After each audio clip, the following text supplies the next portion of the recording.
Rachel Kessel is the driving force behind Green Dog Walks. At Bernal, you have a lot of different things going on in terms of recreational use. You've got dog walkers, joggers, but the predominant use seems to be people with dogs.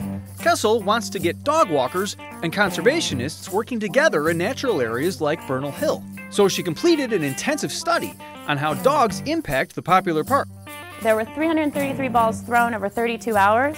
And tonight, she's showing off her results to the community. Only 39% of those balls were thrown on path, so 61% were thrown off the pathways. There's a lot of data, so we met up with Kessel on Bernal Hill, where she's been walking dogs for 8 years, to help explain what she found.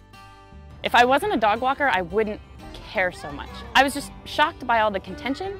I went to some public meetings and I heard some things that were just outlandish and not productive. And I realized that these should be natural allies because we really care about the land. So the concern is that the dogs are going to run all over the place and kind of screw up plants that are trying to grow. Is that right? Yeah, so you really need the vegetation to hold in the soil, which protects things like the trails and provides habitat for the wildlife. So you did a study. I did too. Very detailed. Yeah, you might say.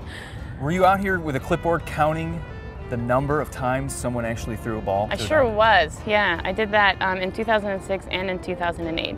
She picked 4 different areas on the hill where dogs like to play. I looked at things like balls thrown and where the balls were thrown, dogs going onto slopes. Really obscure things like dogs that appear to be 25 pounds or smaller to me. So, what did she find?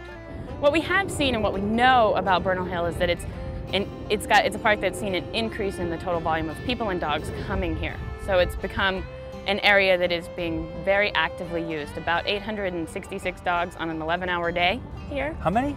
866, and if you do a 12-hour day and say that that's average, 933 dogs per day on Bernal Hill in 2008. That's a whole lot of dogs to count. Well, and that took all hours of daylight over 3 days, standing on a high ridge in the quarry, looking down over several entrances. That is really fun, believe it or not. Really? Yes, and it's really interesting. Like, you wouldn't believe the way that the average person can do science. Some places on the hill are more sensitive than others, where erosion threatens plants and wildlife. If I'm a dog walker, what can I do to make sure that I don't erode things that were here before me? It's really pretty simple. Get to know the park and learn to recognize erosion. So if you're looking at a place where obviously soil is coming down or soil is blowing, like we have right there, don't run your dog up a slope like that. That is probably my #1 recommendation. Throw your balls on path in places like this. If you need to burn some energy when you first get to the park, spend 15 to 20 minutes in one of those less sensitive areas. All smart tips to keep the hill fun for dogs and safe for wildlife for years to come.